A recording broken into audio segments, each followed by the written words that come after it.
사람을 사람답게 만드는 것이 무엇일까요? 사람의 모습을 가지고 있다고 해서 그 사람이 정말 사람답다 할 수 있을까요? 어떤 것이 사람을 사람답게 만드는 것일까요? 올바르게 사는 것, 예의 바르게 사는 것, 혹은 옷을 단정하게 입는 것?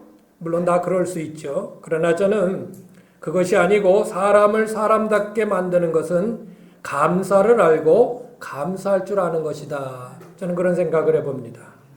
감사는 인간의 삶을 더욱더 살만한 세상으로 만들어주는 삶의 윤활유와 같다. 그렇게 말할 수 있습니다. 어쩌면 이 시대에서 가장 메마르기 쉬운 것이 이 삶, 우리의 삶의 모습에서 가장 메마르기 쉬운 것이 바로 감사하는 삶이 아닌가 그런 생각을 해보고요. 대화를 하든지 다른 사람들과 말을 이렇게 나누다 보면 많은 사람들이 거의 대부분의 대화의 내용이 불만의 목소리입니다. 참, 저도 이제 목사니까 이런 사람 저 사람하고 이렇게 많이 대화를 나누는데 보면은 하나도 긍정적이거나 감사의 이야기보다는 대부분의 그 언어들의 내용이 불만적인 내용들로 가득 차 있습니다. 올해 2022년도 세계 행복지수가 발표됐는데 이 세계의 모든 나라들을 어떤 나라들이 행복하다고 느끼는가 하는 것을 순서적으로 이렇게 쭉 매겼어요. 1위는 핀란드라고 합니다. 우리나라는 몇 위 정도 될까요? 우리나라는 아르헨티나 그리고 그리스 그 다음으로 이어지는 59위입니다. 60번째 되는 정도예요. 우리나라가 행복하다고 자기 시인을 느끼는 사람을 점수를 매겼더니 10점 만점에서 6점밖에 안 됩니다. 가끔 TV에서 통계 지수를 보면요. 어떤 통계든지 간에 대부분이 불만족스럽습니다. 뭐 정치적인 것을 그랬든지 뭐 사회적인 것을 그랬든지 전부 다 대부분이 그렇게 불만이 많은 거예요.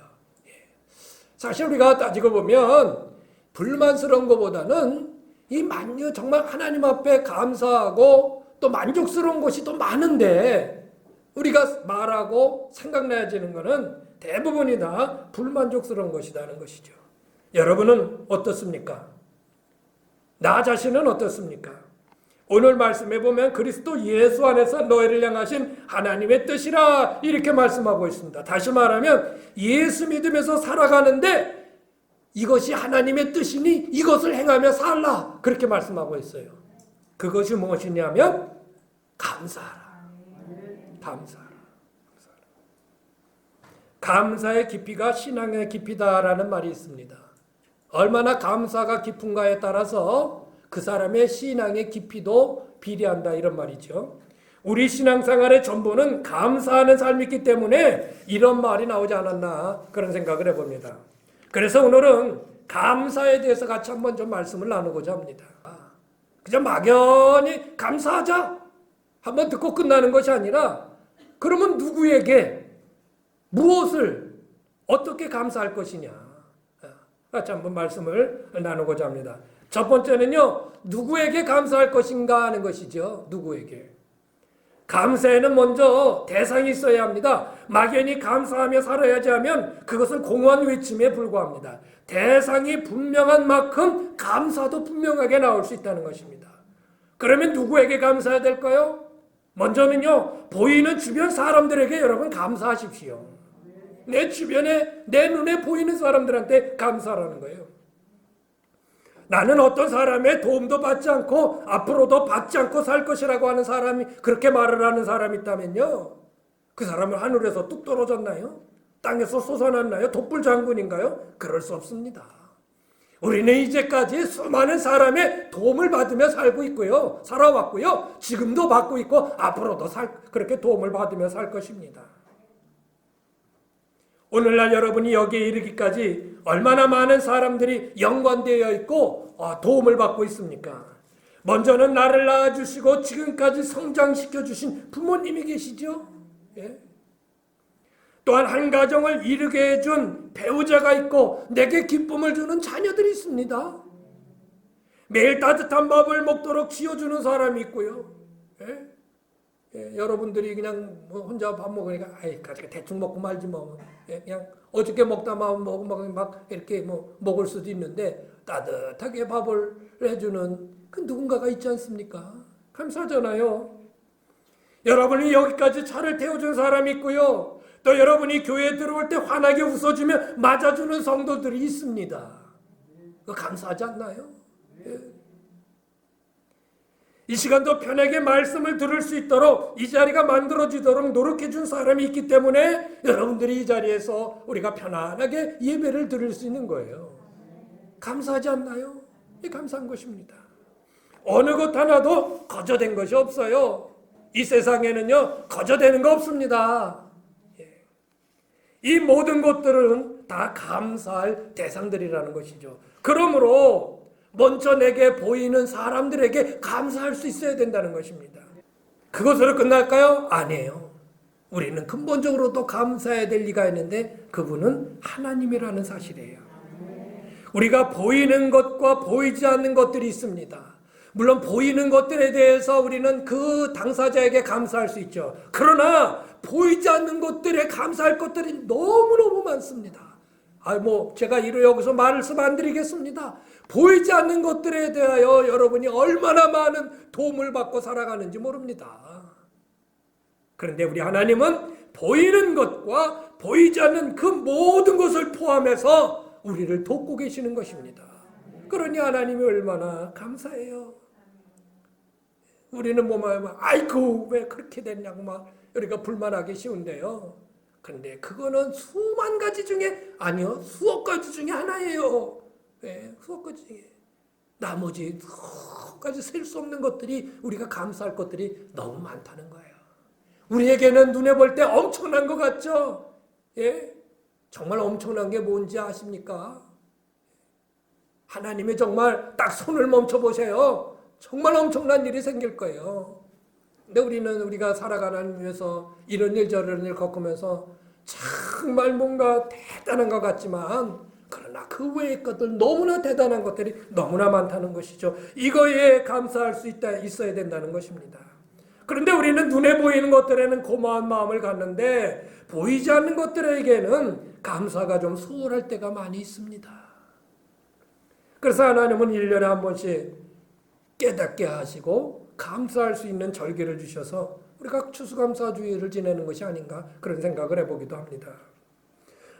여러분 우리가 해 아래서 산다는 것은요 하나님의 도우심의 은총이 우리 모두에게 임하고 있다는 사실을 깨달아야 합니다.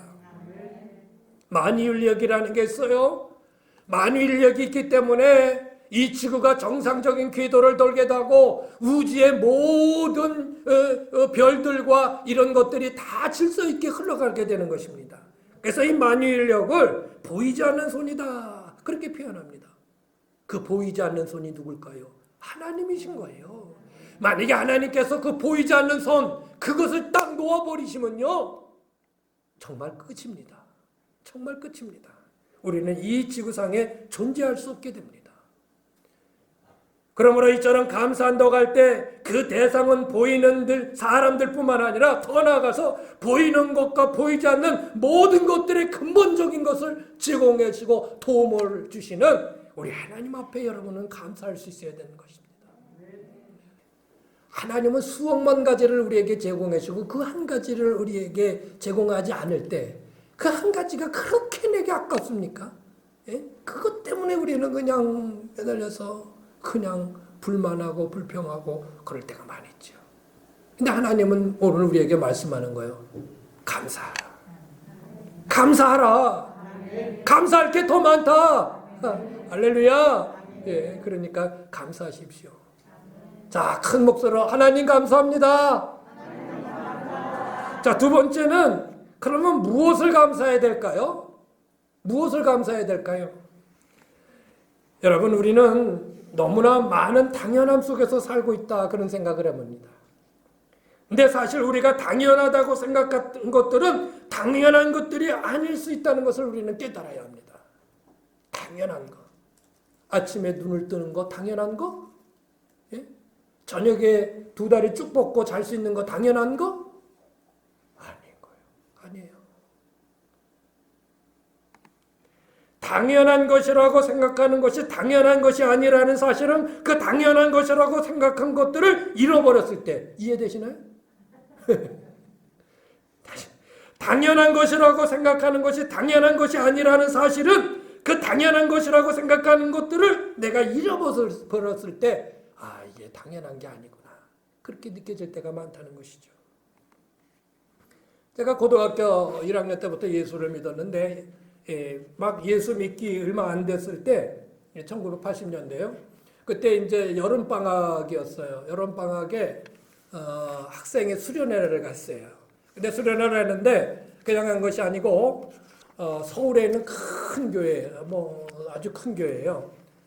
우리 교회 학생부는 한 대여섯 명 정도 되는데 거기는 한 100명, 교사들하고 해가지고 100명이 넘게 온 거예요. 저런 몇 대로 왔어요. 그래가지고 제가 다니던 초등학교에 가서 이제 수련회를 거기서 했어요.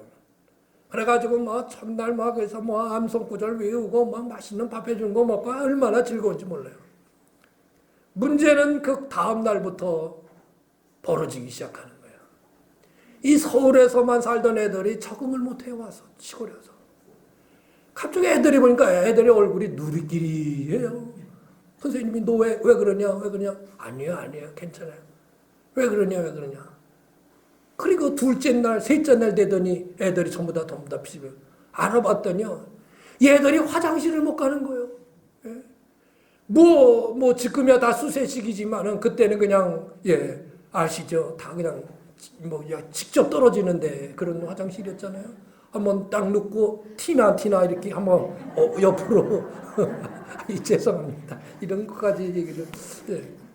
그런데다가 그렇게 그냥 그런 데서 애들이 화장실을 이용해야 되고 또 밤에 가야 되는데 그 어둡고만 매면 무슨 불이 어디 있어요? 없죠. 그래가지고 그냥 갈래니까 애들이 그냥 참은 거예요. 어떤 남자애들은 그래 내가 굳세게 참아보자 3일 정도 내가 못 참겠냐. 그리고 그냥 계속 참는 거예요. 화장실은 못 가고. 근데 이놈들이 이 수련회라 또 먹기는 어떻게 이렇게 먹어야 되는지 맛있는 거 카레라이스 그다음에 짜장밥 고기 이런 나오니까 그래가지고 애들이 그 문제가 생겼어요. 제가 왜 이렇게 지저분한 얘기를 해드리냐? 우리는 그저 그냥 쉽게 그냥 우리의 이런 생리 현상들을 해결할 수 있다고 생각하고 아주 그게 당연한 것이라고 생각하는데요. 그 아닐 수도 있더라는 겁니다. 아무것도 아닌데도 불구하고 그것이 내게 당연한 것으로 오지 아니었을 때는 얼마나 불편한지 몰라요. 얼마나 힘든지 몰라요. 우리는 너무 당연한 것으로 알다 보니까 감사하다라는 사실을 잊기 쉽다는 것입니다. 여러분 잘 아시잖아요. 지하 190m에서 탄광에서 매몰이 돼가지고요. 221시간 동안 그 매몰됐다가 구조된 광부가 이제 얼마 전에 퇴원을 했죠. 그 퇴원하면서 국민들에게 쓴 편지를 제가 인터넷에서 뜬 것을 보는데 거기에 맨 끝에를 읽어봤더니 이렇게 감사드리고 또 감사드립니다.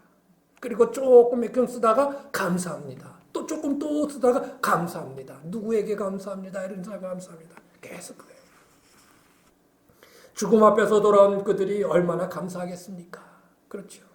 그런데 자칫 이런 모습들이 그런 특별한 일에만 감사함으로 비춰지기 쉬워서요. 혹시 이것이 우리에게 얼마나 저 일이 감사한가? 그런데 아니에요. 우리의 삶 속에서 당연하게 일어나는 것들이 얼마나 감사한지 모릅니다. 우리 주변의 모든 일들이 다 감사한 것입니다. 오늘 말씀해 보면 범사에 감사하라. 따라해보세요. 범사에 감사하라. 범사에 감사라고 말씀하고 있습니다. 범사에 감사라는 말의 의미가 뭘까요? 그것은요, 선별적인 감사가 아니라 모든 것에 감사라는 뜻입니다. 요거는 감사하고 요거는 안 감사하고 요거는 감사하고 또 요거는 불만이고 아니에요. 그런 거 다 합쳐서 그런 거 구별하지 말고 모든 것에 감사라는 뜻이에요. 또 범사에 감사라는 뜻이 뭘까요? 어떤 상황과 환경에도 감사라는 말씀입니다. 범사에 감사라는 그런 단어에서 범사를 영어 성경에 보니까 all circumstance라고 그렇게 표현합니다. all circumstance. circumstance가 이 환경이라는 뜻입니다. 모든 환경에 어떤 상황이라도 너는 감사하라.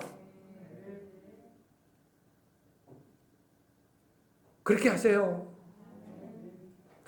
왜 그래 말고요. 감사하세요. 모든 상황에 어떤 상황에도 감사하세요. 형편에 따라 감사하는 것, 그것은 성경이 말하는 진정한 감사가 아닙니다. 또 범사에 감사라는 말은 뭘까요? 어떤 일에든지 감사라는 거예요. 조금 전은 어떤 상황이라고 말씀드렸죠. 그건 상황이고요. 어떤 일이라는 것은 내게 일어나는 일들, 사건들, 어떤 것이든지 그걸 감사해요. 똑같은 이 범사에 감사라는 범사를요, 다른 성경에는 이렇게 표현을 했는데요. In everything give thanks. everything이라고 그래요. everything. 모든 것들. 내가 일어나는 모든 것들, 내게 일어나는. 어떤 상황에서 무엇이든지 감사하라. 이것이 너희를 향하신 하나님의 뜻이니라. 오늘 이렇게 말씀하고 있는 것입니다. 이것은 강력한 신앙이 바탕이 되지 않으면요, 참 어려운 것이에요. 그러므로 감사에는 신앙이 담겨 있는 것이기 때문에 감사에는 능력이 있습니다. 따라보세요. 감사에는 능력이 있다. 감사하는 자에게 능력이 펼쳐집니다.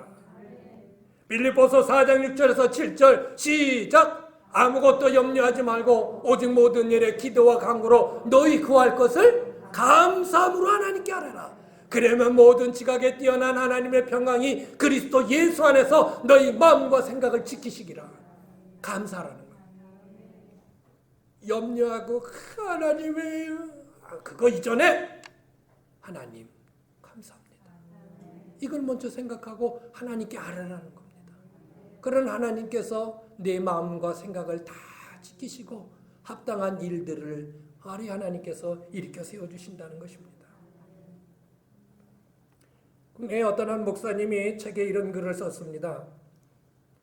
감사할 것이 전혀 없는 것 같은 상황에서도 쥐어짜듯 감사할 때 하나님의 놀라운 은혜와 기적을 경험할 수 있다. 참 이 말을 그 목사님이 책에서 썼는데 정말 그 마음에 와닿아요. 쥐어짜서라도 감사하라는 거예요. 아무리 감사할 것이 없는 것 같아도 쥐어짜서라도 감사하면 하나님의 놀라운 은혜와 기적을 경험할 수 있게 된다. 예. 유대인의 탈무드에는 이렇게 기록되어 있습니다. 세상에서 가장 행복한 사람은 모든 일에 감사하는 사람이다. 여러분, 이렇게 범사에 감사라는 말씀은요, 선별적이 아니고 모든 상황에서 어떤 일이든지 감사하라. 따라보세요. 선별적이 아니고 모든 상황 속에서 어떤 일이든지 감사하라. 이것이 바로 범사에 감사라는 뜻입니다. 범사에 감사라는 뜻이에요. 마지막으로 어떻게 감사할까요? 어떻게 감사할까요? 감사는요, 머리에 머물러 있으면 10점, 입에서 머물러 있으면 50점, 행함으로 표현되면 100점입니다.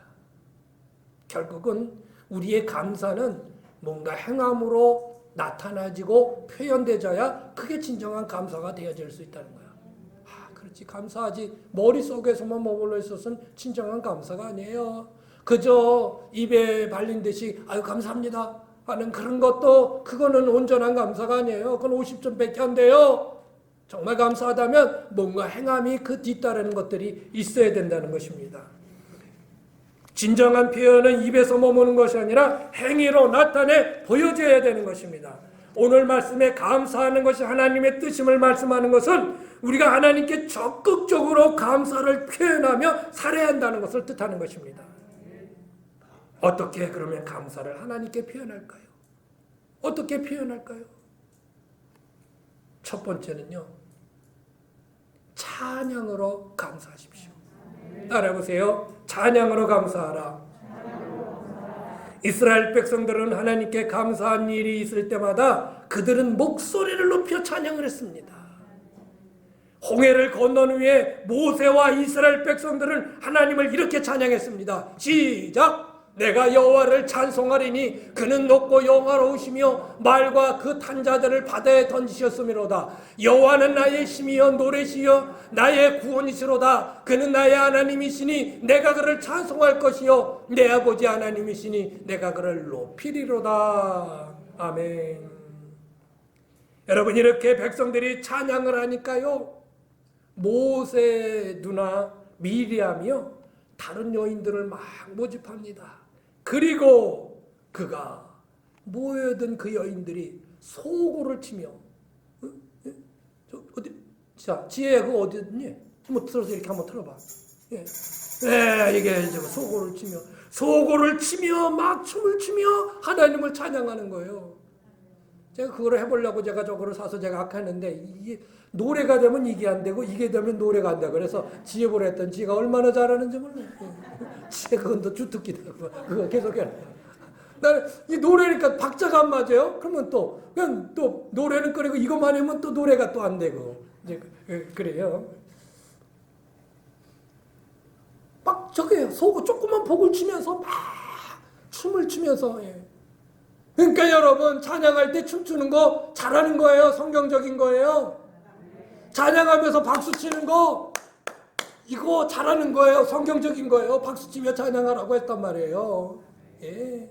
춤추고 박수 치고 이런 악기 동원해서 다 무슨 악기든지 동원해서요. 예. 찬양하는 거 그거 잘하는 거예요. 저는 학생 시절에 이런 악기를 쓰면은 아주 큰일 나는 줄 알아가지고요. 우리 목사님 못하게 해가지고 아주 보수 중에서 상보수에 속한 교단에 살아가지고요. 예. 예. 박수를 찬양할 때 무슨 어떻게 박수를 치냐는 거죠. 그랬더니 지금은 그 교회에서 드럼 있고 기타 있고 다 있어요. 예. 변하는 거, 생각이 변하는 거. 예. 왜? 성경은 그렇게 하라고 했단 말이에요. 예. 다윗은요, 하나님의 법궤가 예루살렘에 도는 것에 기뻐해가지고 왕인데도 불구하고 왕이 체명을 했고 막 춤을 추면서 막 그냥 하는 거예요. 난 우리 교회에서 춤추는 분 한번 봤으면 소원이 없겠어. 해내도 안 돼. 얼마나 춤을 췄는지 옷이 막 부러져가지고요, 꼬정이가 자꾸 다 보여요. 그러는데도 막 추는 거예요, 춤을. 그 부인이 아유 그게 뭐 채신 없이 뭐냐, 나는 하나님 앞에 난 채신 그런 거 안 차린다, 하나님을 찬양하는데 그게 뭔 상관이냐 하고 막 찬양을 하는 거예요. 우리 여러분들은 너무 거룩해요. 다 와서 찬양해. 근데 노래를 하는 건지 뭐 또 모르겠어요. 또 이것도 다 탁 쓰고 하니까. 솔로몬은 성전을 완공하고는 그 찬양대 수천 명의 찬양대를 구성해서 하나님께 찬양을 드립니다. 할렐루야. 성경에 보면 하나님께서 베푸신 일들을 인해 감사하며 찬양으로 감사하는 그런 찬양의 내용들이 얼마나 많이 나오는지 모릅니다. 감사 찬양. 어떻게 감사를 표현할까요? 헌물을 드려 감사했습니다. 이스라엘 백성들은 하나님께 구체적으로 감사를 표현하는데요, 자신들이 재배한 농작물을 통해서 하나님께 감사를 표했고요, 자신들이 기른 가축들을, 그때는 무슨 돈이 그런 게 없으니까 이제 그런 것들을 통해서 하나님께 감사를 드렸던 것입니다. 하나님께 제물을 드려 제사했던 최초의 모습은 가인과 아벨입니다. 가인은 자기가 지은 농산물로 하나님께 감사의 제사를 드렸고, 아벨은 자기가 기른 그런 양을 잡아가지고 그것을 통해서, 가축을 통해서 하나님께 감사의 제사를 드렸던 것입니다. 율법에는 3대 절기를 정해놓습니다. 무교절, 칠칠절, 초막절. 그때는 누구든지 절대로 빈손으로 나오지 말라는 겁니다. 하나님 앞에 감사의 의무를 가지고 나오라는 것이죠. 시편 50편 23절 시작. 감사로 제사를 드리는 자가 나를 영화롭게 하나니 그의 행위를 옳게 하는 자에게 내가 하나님의 구원을 보이리라. 예. 감사로 제사를 드리는 것입니다. 제물을 드리는 것이에요. 우리가 하나님 앞에 또 어떻게 감사를 표현할까요? 하나님이 베푸신 은혜를 알고 그 은혜에 보답하며 사는 것입니다. 보답하며 사는 거예요. 하나님의 은혜를 갚으며 사는 것은 감사의 종결입니다. 무엇을 드리시는 것이나 감사의 표현 자체를 넘어서 삶 자체가 하나님의 은혜를 알고 그 은혜를 보답하며 사는 삶 자체, 삶 전체가 바로 하나님 앞에 드리는 가장 최고의 아름다운 감사의 표현인 것입니다. 그렇지, 내가 하나님의 은혜로 사는 거지 하면서 그 은혜를 알고 그 은혜를 내가 갚아야지 하면서 그 마음을 가지고 하나님의 은혜를 갚으며 살아가는 것, 그것이 감사의 최고다. 사도 바울은 하나님의 은혜를 경험한 이후로는 자기 자신을 위해 살지 않고 하나님을 위한 삶이 되겠다고 고백한 것입니다. 이것이 하나님의 은혜를 알고 하나님의 은혜를 보답하며 사는 것입니다. 그리고 이것이 하나님께 감사하며 사는 삶의 모습인 것입니다. 말씀을 마치겠습니다. 오늘은 감사에 대해서 같이 말씀을 나눴습니다. 범사에 감사하라. 범사에 감사하라. 이것이 너희를 향하신 하나님의 뜻이니라. 우리가 감사하며 사는 게 하나님의 뜻이라는 겁니다. 믿음의 대장 중 36번째 믿음이란 무엇일까? 여러분, 어떤 사람이 믿음 있는 사람입니까? 이렇게 범사에 감사하며 사는 사람입니다. 불평도 습관이고 감사도 습관입니다. 정말 저는 그렇게 느껴요. 불평도 그게 습관이에요. 그게 습관. 근데 감사도 습관이에요. 우리의 습관이 어떻게 자리를 잡느냐가 하나님이 기뻐하실 수도 있고 싫어하는 것이 될 수도 있다는 것입니다. 바라기는 여러분의 모든 생각과 언어와 행동이 풍성한 감사로 이어지고 이것이 여러분의 삶에 하나님의 큰 능력으로 이어지기를 주의 이름으로 축원합니다.